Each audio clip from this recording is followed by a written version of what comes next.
میرے آقا صلی اللہ علیہ وسلم نے ختم نبوت کے اقرار کو، حلف کو دین کے نصاب میں شامل فرمایا۔ وگرنہ پہلے کامیابی کا نصاب اتنا تھا لا الہ الا اللہ کہہ دو جنت میں جاؤ گے، پھر بڑھایا منافقوں کو دیکھ کر کہ اب لا الہ الا اللہ کافی نہیں ہے بلکہ دل میں محبت مصطفیٰ بھی سجاؤ۔ پھر جب ختم نبوت کے منکرین کو دیکھا تو پھر اضافہ فرمایا کہ آپ میری ختم نبوت کا اقرار بھی کرو، پھر جا کے تم کامیاب ہو جاؤ۔ وقت گزرتا گیا، پھر میرے آقا صلی اللہ علیہ وسلم کی نگاہ نبوت ایسے دور کو بھی دیکھ رہی تھی جس دور میں آل بیت اطہار کے ساتھ بغض کیا جائے گا، آل بیت اطہار کے ساتھ دشمنیاں کی جائیں گی، آل بیت اطہار کے ساتھ نفرت کی جائے گی۔ میرے آقا صلی اللہ علیہ وسلم کی نگاہ خارجیوں کو بھی دیکھ رہی تھی اور ناصبی ملاؤں کو بھی دیکھ رہی تھی۔ اس موقع پر میرے آقا صلی اللہ علیہ وسلم نے کامیابی کے نصاب میں اضافہ فرمایا اور اللہ نے بھی قرآن میں اعلان کروایا کہ میرے محبوب آپ یہ اعلان کر دیں کہ میں لا اسألکم علیہ اجرا، دین میں جتنی بھی میں نے مشقتیں برداشت کی ہیں، دین کو پہنچانے میں نے جتنی بھی مصیبتیں جھیلی ہیں، میں تم سے ذرا بھی معاوضہ نہیں مانگتا۔ اگر تم مجھے کچھ دینا چاہتے ہو تو میری آل بیت سے پیار کرو۔ اللہ نے رسول کی زبان سے آل بیت کا پیار مانگ کر گویا آل بیت اطہار کے پیار کو امت پر واجب کر دیا ہے، فرض کر دیا ہے، لازم کر دیا ہے۔ اب اگر کوئی کامیاب ہونا چاہتا ہے، اب اگر کوئی جنت میں جانا چاہتا ہے، اگر اب کوئی محمد مصطفیٰ کے ہاتھوں سے جام کوثر کا پیالہ پینا چاہتا ہے، اب اس کا صرف کلمہ اس کے لیے کافی نہیں ہے، محبت کا دعویٰ اس کے لیے صرف کافی نہیں ہے، ختم نبوت کا اقرار بھی صرف اس کے لیے کافی نہیں ہے، جب تک کہ ان سارے اقراروں کے ساتھ ساتھ وہ اپنے دل میں آل بیت کے پیار کو بھی نہ بسا لیں۔ اللہ نے قرآن میں آل بیت کے پیار کو فرض کر دیا، ضروری کر دیا۔ فرض اس چیز کو کہتے ہیں، ایک اور بات سمجھیں، فرض اس چیز کو کہتے ہیں نا جس چیز کے بغیر وہ شے مکمل نہ ہو۔ اب نماز میں سجدہ فرض ہے، اب اگر سجدہ آپ نے نہیں کیا تو نماز آپ کو لوٹانی پڑے گی، نماز دوبارہ پڑھنی پڑے گی، کیونکہ جو چیز فرض تھی وہ آپ نے چھوڑ دی۔ آل بیت کا پیار فرض ہے امت پر، یہ فرض اگر رہ گیا نہ کلمہ کام آئے گا، نہ روزے کام آئیں گے، نہ نمازیں کام آئے گی، نہ بیت اللہ کا طواف کام آئے گا، نہ حج کام آئے گا، نہ عمرہ کام آئے گا، نہ زکاتیں کام آئیں گی۔ کیوں؟ اس لیے کہ جو چیز فرض ہے وہ رہ گئی۔ شاید آپ سوچوں میں پڑ گئے، اس پر میں آپ کو دلیل دیتا ہوں۔ مستدرک للحاکم کی روایت ہے، میرے آقا صلی اللہ علیہ وسلم نے فرمایا لو ان رجلا صفا بین الرکن والمقام، حضور نے فرمایا ایک بندہ اگر ایسا ہو جو بیت اللہ شریف میں مصلی بچھائے، رکن یمانی اور مقام ابراہیم کے درمیان مصلی بچھائے اور مصلی بچھا کر کیا کرے، فصلی وصام، دن کو بھی وہ نمازیں پڑھے، رات کو بھی نمازیں پڑھے، دن ہو تو روزہ بھی رکھے، اس کا دن بھی عبادت میں گزرے، اس کی راتیں بھی عبادت میں گزرے، دنیا کی کسی عام مسجد میں نہیں بلکہ بیت اللہ شریف میں، خانہ کعبہ کے صحن میں، وہاں ایک بندہ اگر نماز پڑھے، روزے رکھے،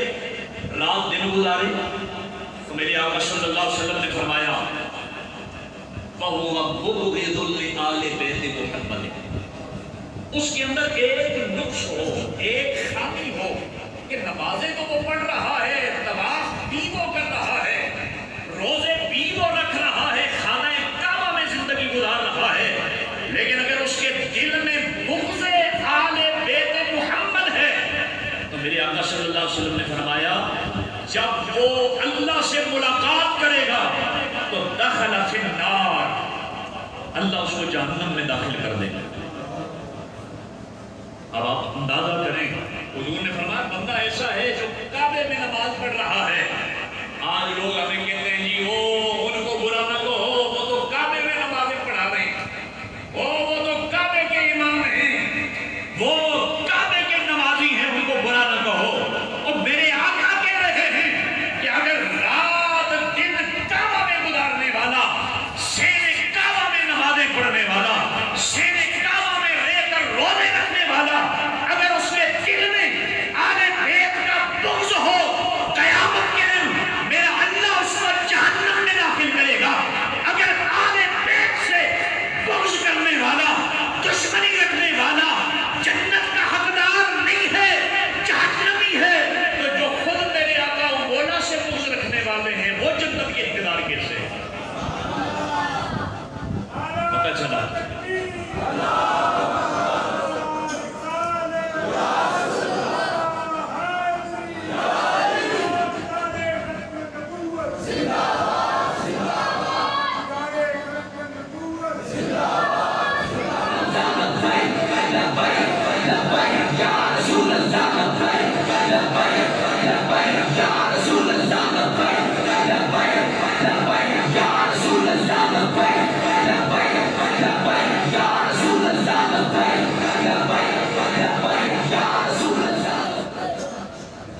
تو حضور علیہ السلام نے جب ناصبیوں کو دیکھا، حضور کی نگاہ رحمت نے جب ناصبی فتنوں کو دیکھا، حضور کی آل بیت سے بغض کرنے والے فتنوں کو دیکھا، تو میرے آقا نے پھر دین کی تشریح فرمائی اور اس نصاب میں اضافہ فرمایا کہ اب صرف کلمے پہ نہیں رہنا، بلکہ اس کے ساتھ ساتھ میری آل بیت سے پیار کرنا بھی تمہارے لیے ضروری اور لازم ہو گیا. مزید آپ سماعت فرمائیں. حضرت زید بن ارقم اس حدیث پاک کے راوی ہیں، فرماتے ہیں میرے آقا صلی اللہ علیہ وسلم نے فرمایا اے میرے غلاموں، انی تارکم فیکم الثقلین، میں تم میں بڑی دو بہت باوقار چیزیں چھوڑ کے جا رہا ہوں، بہت عظمت والی دو چیزیں میں تم میں چھوڑ کے جا رہا ہوں. ما ان تمسکتم لم تضلوا بعدی، جب تک تم ان دونوں چیزوں کے ساتھ وابستہ رہو گے،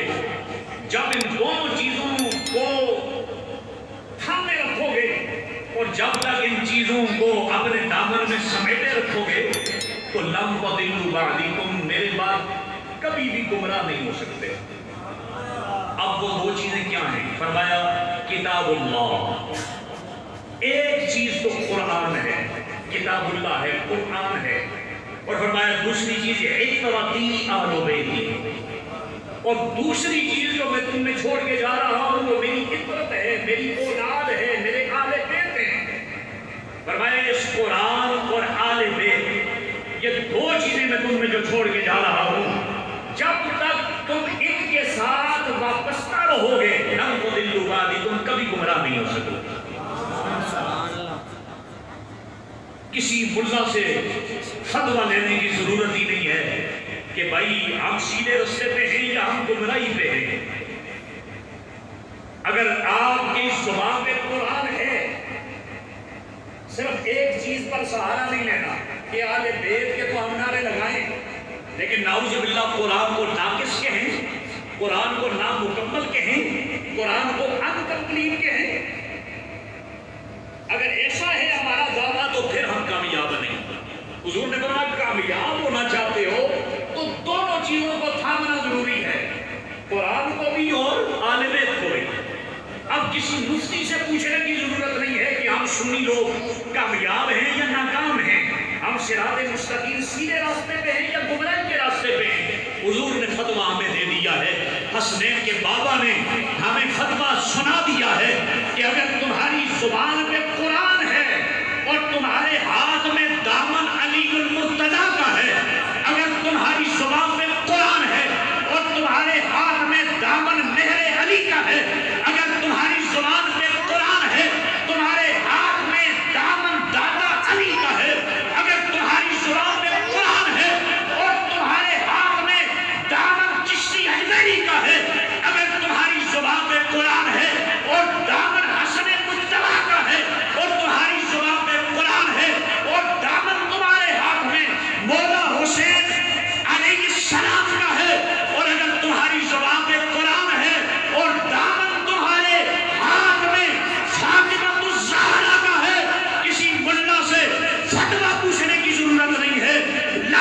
تضلوا بعدی، تم ہدایت پہ ہو، تم صراط مستقیم پہ ہو، دنیا کا کوئی فتنہ تمہیں گمراہ نہیں کر سکتا، اس لیے کہ میرے آقا نے فرما دیا ہے کہ لن تضلوا بعدی۔ تکبیر، نعرہ رسالت، نعرہ رسالت، تاجدار ختم نبوت، تاجدار ختم نبوت، لبیک لبیک یا رسول اللہ، لبیک یا لبیک یا رسول اللہ، لبیک یا لبیک یا رسول اللہ، لبیک یا لبیک یا رسول اللہ۔ اور حضور نے فرمایا جو قرآن کو تھامے گا، میری آل بیت سے وابستہ رہے گا، وہ کبھی گمراہ نہیں ہو سکتا۔ اور قرآن اور آل بیت کا جو رشتہ ناتا ہے وہ بھی حضور نے اس حدیث میں بیان کیا، فرمایا لن یتفرقا، قرآن اور میری آل کبھی جدا نہیں ہو سکتی۔ جو آل ہونے کا دعویٰ کرے لیکن قرآن پہ تہمت لگائے، جو اپنے آپ کو سید ہونے کا دعویٰ کرے لیکن قرآن کو نہ مانے،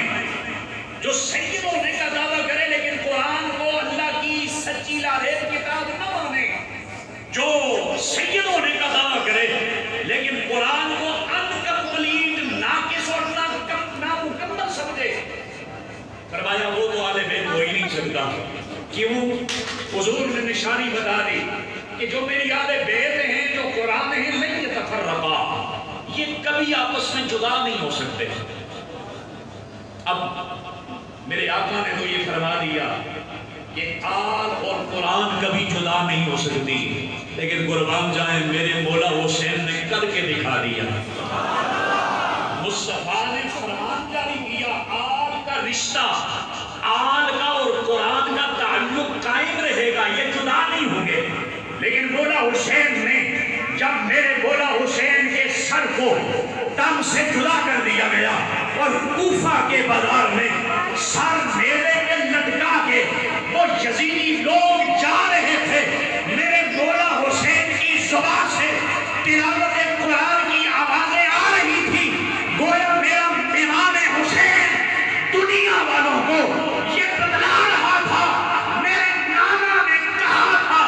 کہ میری آل اور قرآن جدا نہیں ہو سکتی۔ دیکھو دنیا والوں، امام حسین تمہیں کر کے دکھا رہا ہے کہ یہ سر تن سے جدا ہو گیا ہے، تم سر تن سے جدا نہ کر سکتے ہو، لیکن حسین کی زبان کو قرآن سے جدا نہیں کر سکتے۔ لن یتفرقا، میرے آقا نے فرمایا میری آل اور قرآن کبھی آپس سے جدا نہیں ہو سکتے۔ اس حدیث میں بھی حضور علیہ السلام نے کامیابی کے نصاب میں اضافہ فرمایا کہ اگر تم کامیاب ہونا چاہتے ہو، گمراہی سے بچنا چاہتے ہو، تو قرآن کو بھی تھامنا پڑے گا اور آل بیت سے وابستہ بھی ہونا پڑے گا۔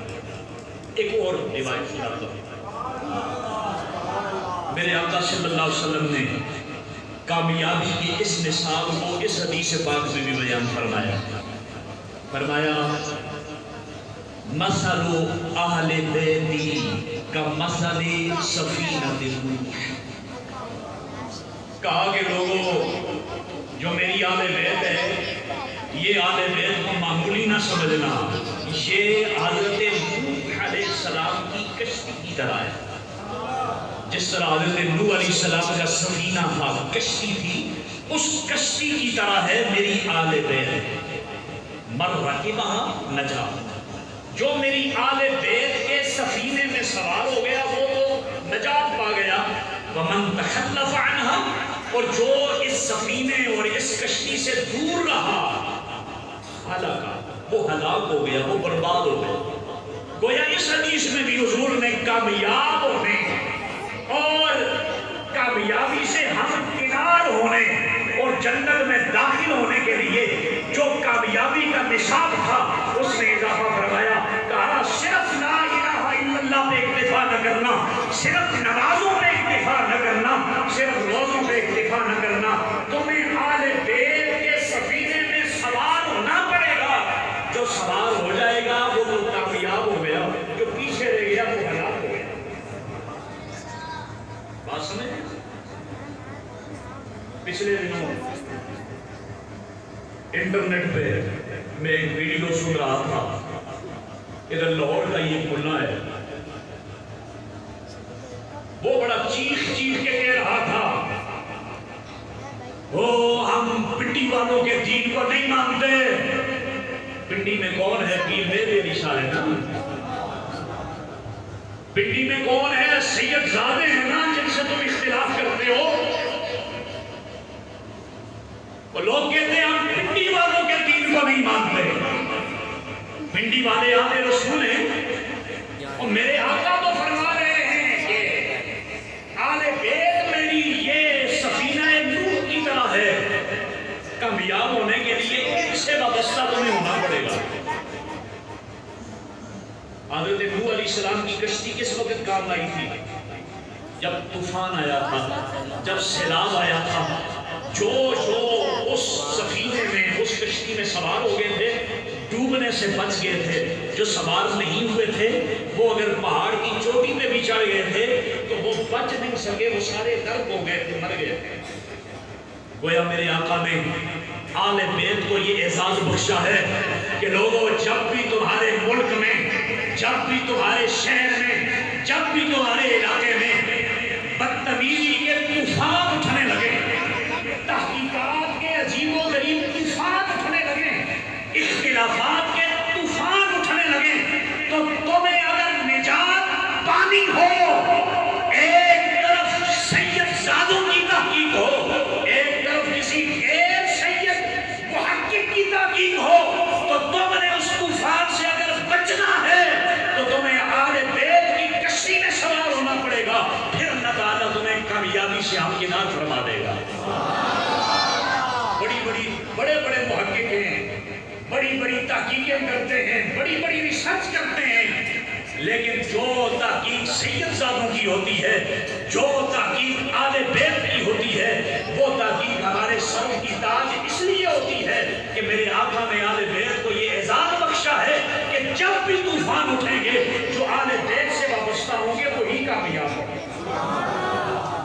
اس لیے جتنے بھی طوفان بدتمیزی اٹھتے ہیں تو حضور علیہ السلام کی اس روایت سے آپ سہارا لیا کریں۔ آج تو ایسا معاشرہ بن گیا ہے، لوگ پڑھ لکھ کے ایسے بدتمیز ہوتے چلے جا رہے ہیں کہ لوگ کہتے ہیں نہیں جی ہم تو بچھی والوں کو بھی نہیں مانتے، وہ بھی رافضی ہو گئے، ہم تو بلڑے والوں کو بھی نہیں مانتے، وہ بھی رافضی ہو گئے، ہم تو فلان درگاہ کے سیدوں کو بھی نہیں مانتے، وہ بھی رافضی ہو گئے۔ میں نے کہا اگر سارے ہی آل بیت رافضی ہو گئے، سارے ہی آل بیت رافضی ہو گئے تو کامیاب ہونے کے لیے تم کس سفینے میں سوار ہو گئے؟ اور اگر تم یہ کہو کہ نہیں آل بیت ختم ہو گئے تو یہ بھی تمہاری نادانی ہے۔ تم سیدوں کا شکر ادا کرو، جب تک یہ سید دنیا پہ ہیں اللہ کی قسم ہے تمہارے بھی جسموں میں جان موجود ہے۔ یہ آخری بات کر کے میں اجازت چاہوں گا، جب اس دنیا سے سید اٹھ گئے نا کسی نے بھی نہیں رہنا پھر، اور یہ میں اپنی طرف سے نہیں کہہ رہا، مسند امام احمد کی روایت ہے، اور یہ مسل و سفینہ نوح کے ضمن میں ملا علی قاری نے مرقات میں بھی یہ حدیث پاک لکھی ہے، کہا میرے آقا صلی اللہ علیہ وسلم نے سیدوں کے سر پہ یہ اعزاز رکھا، کہا کہ النجوم،